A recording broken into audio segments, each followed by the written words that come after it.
શ્રી નમસ્કાર મહામંત્રમાં 3 પૂજા સમાવિષ્ટ છે. વિઘ્નોપશામિની પૂજા એટલે પ્રથમ 5 પદ. અભ્યુદય સાધની પૂજા એટલે 6ઠું અને 7મું પદ. અને નિવૃત્તિ સાધની પૂજા એટલે 8મું અને 9મું પદ. મન્યતે જ્ઞાયતે આત્મા દેશો નેન સમંત્રઃ, અર્થાત જેના દ્વારા નિજત્વનો અનુભવ થાય તે મંત્ર છે. નવકારમાં 3 કરણ. યથા પ્રવૃત્તિ કરણ એટલે પ્રથમ 5 પદ. અપૂર્વ કરણ એટલે 6ઠું અને 7મું પદ. અને અનિવૃત્તિ કરણ એટલે 8મું અને 9મું પદ. શ્રી નમસ્કાર મહામંત્ર દ્વારા સાધનાની ગમે તે ભૂમિકામાંથી શુદ્ધ દ્રવ્ય ગુણ પર્યાયમાં લઈ એ સાહજિક ઉલ્લાસથી જ શક્ય બની રહે છે. શ્રી નમસ્કાર મહામંત્ર એ દ્રવ્ય તથા ભાવ બંને પ્રકારની આપત્તિથી બચાવે છે. અન્ય મંત્ર દ્રવ્ય આપત્તિ હટાવે તો પણ ભાવ આપત્તિ વધારે છે. ભાવ આપત્તિ એટલે મોહ વિષ્ણુ વધવું તે. મોહના નાશથી જ મહાન થવાય છે. લોભના નાશથી જ સાચો લાભ થાય છે. માનના નાશથી માન મળે છે અને માયાના નાશથી પ્રેમ, સ્નેહ, સદ્ભાવ મળે છે. નમસ્કાર મંત્ર ક્રોધ, લોભ, મોહ, માન, માયા આદિ પાપોનો ધ્વંસ કરે છે. સુખ એ કોઈ વસ્તુનું નામ નથી, પણ મનની એક નિશ્ચિત અવસ્થાનું નામ છે, જે સમભાવવાળી અવસ્થા છે. નમસ્કાર મંત્ર વડે તે અવસ્થા આવિર્ભાવ પામે છે, કેમ કે તેમાં સંભાવ પ્રાપ્ત પુરુષોને નમન છે. બુદ્ધિના બળ કરતાંય ભાવનાનું બળ વધારે છે. બુદ્ધિને ખીલવવા જેમ અક્ષર જ્ઞાન અને તેના સાધનોની જરૂર હોય છે, તેમ ભાવના બળને વિકસાવવા માટે પણ નમસ્કાર અને તેના સાધનોની આવશ્યકતા છે. નમસ્કાર ભાવને વિકસાવવાના સાધનો દેવ મંદિર, ધર્મસ્થાન, તીર્થસ્થાન, સંઘ અને સાધર્મિક મિલન, ભક્તિ, વાત્સલ્ય, મૈત્રી, કરુણા આદિ છે. અને તે માટે જ સત્રશાળા, દાનશાળા, ગોશાળા આદિ સ્થાનો છે. પોતાના હક્ક વિશે જાગૃત રહેવું તે બુદ્ધિનું ફળ છે. બીજાના હક્ક વિશે જાગૃત રહેવું તે ભાવનાનું પરિણામ છે. દ્રવ્યથી ક્રિયા વડે, ભાવથી ભાવના વડે અભય અપાય છે. જીવ માત્રને અભય પદની પ્રાપ્તિ થાઓ એ ભાવના ભાવથી અભયદાન જ છે. જીવોને દ્રવ્ય અને ભાવ ઉભયથી અભયનું દાન એ સૌથી શ્રેષ્ઠ ધર્મ છે. સાવધ્યનો ત્યાગ એ કષાય યુક્તતાનો ત્યાગ છે. અપ્પાણમ વોસિરામી એ પદથી કષાયાત્માનો ત્યાગ કરવાનો છે. નમવું એટલે ખમવું, દમવું અને શમવું. ખમવું એ મૈત્રી રૂપ છે. દમવું એ પ્રમોદ અને કારુણ્ય રૂપ છે. અને શમવું એ માધ્યસ્થ રૂપ છે. પણ આ પરમેશથી નમસ્કાર શા માટે આવશ્યક છે? જેને જે ગુણ પામવો હોય તેણે તે ગુણ પામેલાને નમવું જોઈએ. આદર, બહુમાન, ભક્તિ વગેરે સર્વ તેઓ તરફ બતાવવા જોઈએ. તેમ કરવાથી તે ગુણ પામવાની પાત્રતા વધે છે. તે ગુણ પામેલાનો અનુગ્રહ પણ પ્રાપ્ત થાય છે. જેના અંતઃકરણમાં ગુણ પામેલા પ્રત્યે આદર કે બહુમાન નથી, તેને તે ગુણ પામવા માટે સાચી ઉત્કંઠા નથી, કે ઉત્કંઠા છે તો પણ તેના ઉપાયનું જ્ઞાન નથી. ગુણ પામેલાને નમવાથી ગુણ પામવાની ઈચ્છા ન હોય તો જન્મે છે, જન્મી હોય તો ટકે છે, વધે છે અને તેના પ્રકર્ષ પર્યંત પહોંચાડે છે. તે કારણે મુમુક્ષુ માત્રને માટે પરમેષ્ઠી નમસ્કાર એ સર્વ સાધનાની યાદીમાં આવશ્યક છે. લઘુતામાં પ્રભુતા વસે છે એ વાક્ય દીર્ઘ અનુભવથી નક્કી થયેલું છે. લઘુતાને ટકાવી રાખવા માટે ક્ષમાપનાની જરૂરત છે અને ક્ષમાપનાને દ્રઢ કરવાને માટે લઘુતાની આવશ્યકતા છે. અને એ બંને માટે નમસ્કાર મહામંત્ર પ્રેરણાસભર અને નિત્ય પઠનીય છે. નવકાર મંત્રનો નિયમિત નિત્ય 108 વાર પાઠ નમ્રતા આપે છે, વિનય અને વિવેક વિકસાવે છે. સાધના અને ઉપાસના માટે આવશ્યક બળને પણ તે સમર્પે છે. એ દ્વારા અદ્ભુત મનોબળ કેળવાય છે. ઇન્દ્રિયો ઉપર વિજય પ્રાપ્ત કરવા માટે જરૂરી મનોબળ અને ભાવના બળ પણ નવકાર મંત્રના પાઠથી વિકસે છે. જાણપૂર્વક કે અજાણપૂર્વક થતા અને થયેલા પાપોની ક્ષમાપના પણ આડકતરી રીતે આ નમસ્કારમાં જ આવી જાય છે. નમસ્કાર વિનાનું ધર્માનુષ્ઠાન જૈન શાસનમાં માન્ય કરવામાં આવેલ નથી. ધર્મનું કારણ જ નમસ્કાર ભાવ છે, તેમ ધર્મનું કાર્ય પણ નમસ્કાર ભાવ જ છે. ધર્મના મૂળમાં અને ફળમાં નમસ્કાર રહેલો છે. નમસ્કાર ભાવ પ્રમોદ ભાવને સૂચવે છે, જે કરુણાદી ગુણોનું બહુમાન કરે છે. તેથી કરુણા, મૈત્રી, પ્રમોદ અને માધ્યસ્થ એ 4 ભાવ ધર્મ માત્રમાં વ્યાપક છે. નવકારના પહેલા 5 પદ યોગાવંચક સ્વરૂપ, 6ઠું પદ ક્રિયાવંચક સ્વરૂપ અને 7, 8 અને 9મા પદો ફલાવંચક સ્વરૂપ છે. એવી નવકારના 9 પદની વિભાવના છે. 7મું પદ નિર્મળતા રૂપી ફળને આપે છે. 8મું પદ સ્થિરતા રૂપી ફળને અને 9મું પદ તન્મયતા રૂપી ફળને આપે છે. નવકારનું અનંતર ફળ નિર્મળતા, સ્થિરતા, તન્મયતા અને પરંપર ફળ સ્વર્ગ અપવર્ગ છે. નમો એટલે નિર્મળતા, દર્શન, રુચિ. અરિહમ એટલે સ્થિરતા, જ્ઞાન, બોધ. અને તાણમ એટલે તન્મયતા, ચારિત્ર, પરિણતિ. નમો વડે મલ દોષનો નાશ, અરિહમ વડે વિક્ષેપ દોષનો નાશ તથા તાણમ વડે આવરણ દોષનો નાશ થાય છે. નિર્મળતાનું આલંબન છે નમો પદ, સ્થિરતાનું આલંબન છે અરિહમ પદ તથા તન્મયતાનું આલંબન છે તાણમ પદ. ચિંતનપૂર્વકનો 1,72,000 સ્વાધ્યાય અર્થાત 1720 નવકારવાળી 34.5 દિવસ સુધી રોજ 50 બાધાપારાની માળા ગણવાથી કુલ 1720 નવકારવાળી પૂર્ણ થઈ શકે છે. આસો મહિનાનો સ્વાધ્યાય આલોચનામાં વાળી શકાય. નમો એટલે નમ્રતા, ધ્યાતા. અરિહમ એટલે નિર્ભયતા, ધ્યેય. તાણમ એટલે નિશ્ચિંતતા, ધ્યાન.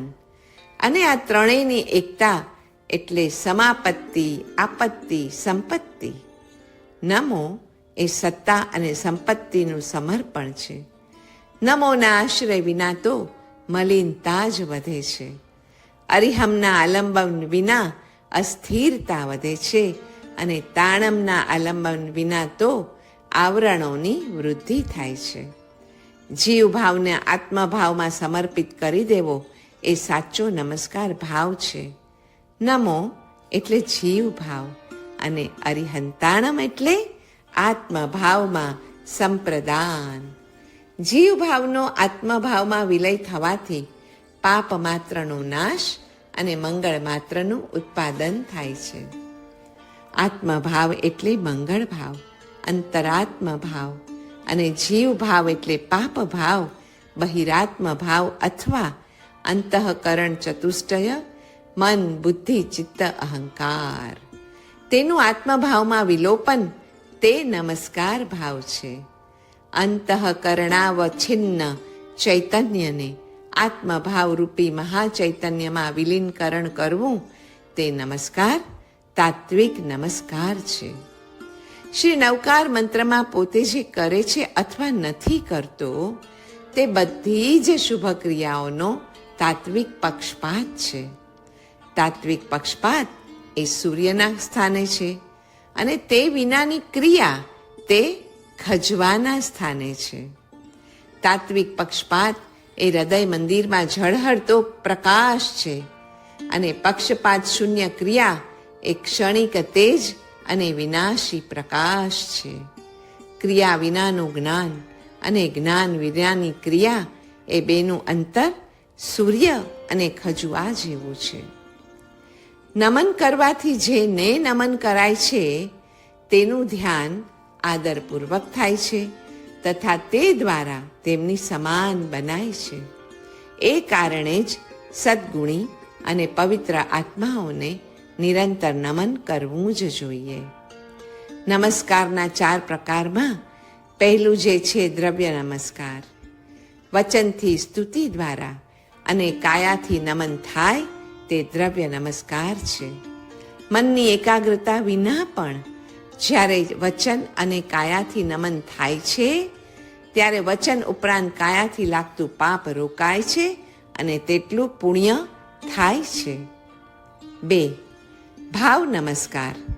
જેને નમવામાં આવે છે તેમનામાં પ્રકટ રહેલા ગુણો અપ્રકટપણે પોતામાં રહેલા છે તેને પ્રગટાવવાના હેતુથી નમન કરવામાં આવે ત્યારે તે નિર્જરાનો હેતુ બને છે. વંદે તદ્ગુણ લબ્ધયે. 3 છે વ્યવહાર નમસ્કાર. મનની એકાગ્રતાપૂર્વક જ્ઞાન અને ચારિત્રાદિ ગુણોની વચનથી સ્તુતિ અને કાયાથી નમસ્કાર કરવામાં આવે છે ત્યારે ઘણા પુણ્યની પ્રાપ્તિ અને શુદ્ધ ઉપયોગ પ્રગટે છે. રાગ દ્વેષ રહિત પરિણામ જેટલા પ્રમાણમાં થાય તેટલા પ્રમાણમાં કર્મની નિર્જરા થાય છે. 4. નિશ્ચય નમસ્કાર. રાગ દ્વેષ રહિતપણે અને પ્રભુ સમાન પોતાનું સ્વરૂપ સમજીને જો આત્માના ધ્યાનમાં મગ્ન બનાય તો સ્વયં પ્રભુપદની પ્રાપ્તિ થાય છે. સર્વ અરિહંતો એ ધર્મના આદ્ય ઉપદેશકો છે, કેમ કે તેમણે ઘાતી કર્મોનો ક્ષય કરીને કેવળ જ્ઞાન મેળવ્યું છે અને તેમાં સૌથી પ્રથમ કાર્ય ધર્મતીર્થ સ્થાપવાનું કર્યું છે. ધર્મતીર્થ એટલે સંસાર સાગરને તરવા માટેનો માર્ગ. તે માર્ગ અરિહંત પરમાત્માએ દર્શાવ્યો છે. ધર્મદેશના દ્વારા માર્ગદેશક હોવાથી તેઓ અત્યંત ઉપકારક છે. મન, મંત્ર અને પ્રાણ સાથે જાપ. મન, મંત્ર અને પ્રાણ સાથે 9 પદોની આરાધના હૃદયમાં કરવાથી અસીમ આનંદ અને રોમાંચ અનુભવાય છે. તેથી પ્રકાશનો અનુભવ અને વીર્યોલ્લાસની ઘણી વૃદ્ધિ થાય છે. આત્મા પરમાત્મામાં કોઈ ભેદ નથી અને સર્વ કાંઈ આત્મ સ્વરૂપ છે. એ અનુભવ કર્મનો ભૂક્કો કરી દે છે. આત્માને અનહદ આનંદનો અનુભવ કરાવે છે. મહાન પુણ્યના ઉદયથી 5 સમવાય અને સિદ્ધ ક્ષેત્રની પ્રાપ્તિ થાય છે. મન, મંત્ર અને પ્રાણ સાથે જાપ કરવામાં 45 મિનિટ સમય લાગે છે.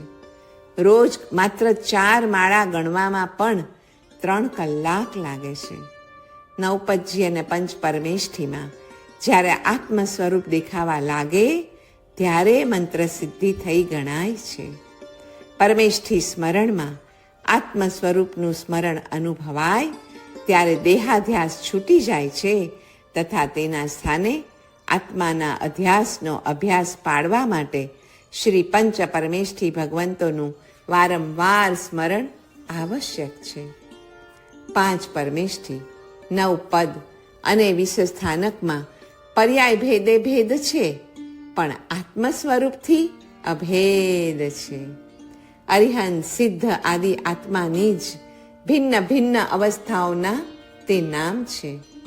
આત્મા નિશ્ચયથી નામ રૂપ રહિત છે, છતાં તેનો વ્યવહાર કરવા માટે નામરૂપ અગત્યના છે. અરિહંતાદિ નામ અને તેમના રૂપ એ આત્માના જ નામ અને રૂપ છે એવી પ્રતીતિ જ્યારે દ્રઢ થતી જાય ત્યારે મોહનો આપોઆપ વિલય થાય અને રાગ દ્વેષ રહિત વિતરાગ સ્વરૂપની અનુભૂતિ થવા લાગે છે. અરિહંત આદિમાં આત્માના સ્વરૂપને જ જોતા શીખવું એ આગળ વધવાનો માર્ગ છે.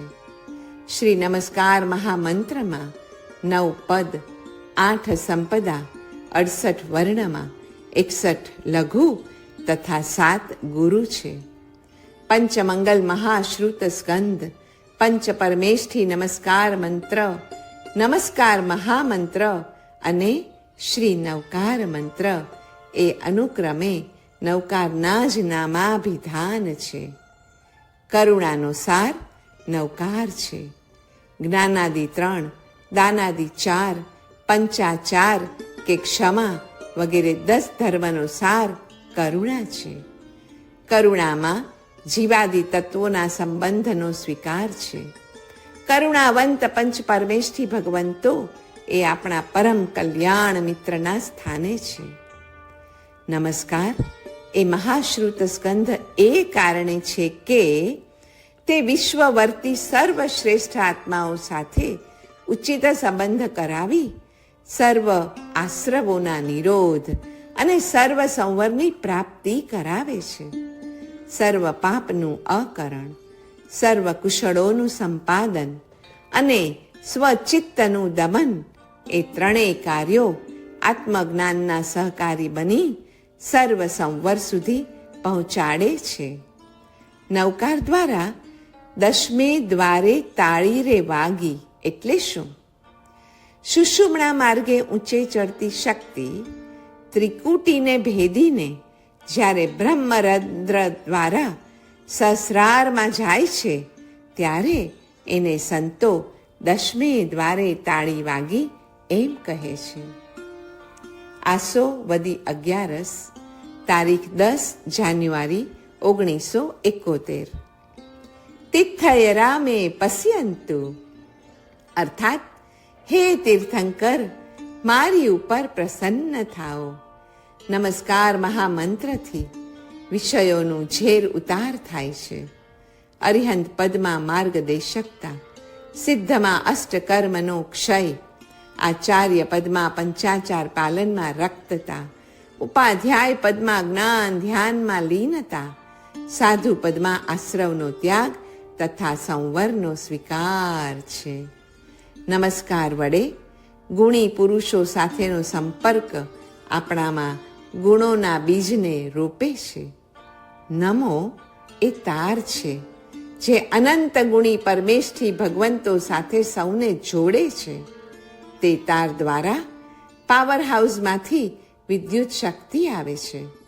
નમો એટલે દુષ્કૃત ગરહા, પ્રતિક્રમણ, શાંતિ, સ્નાન.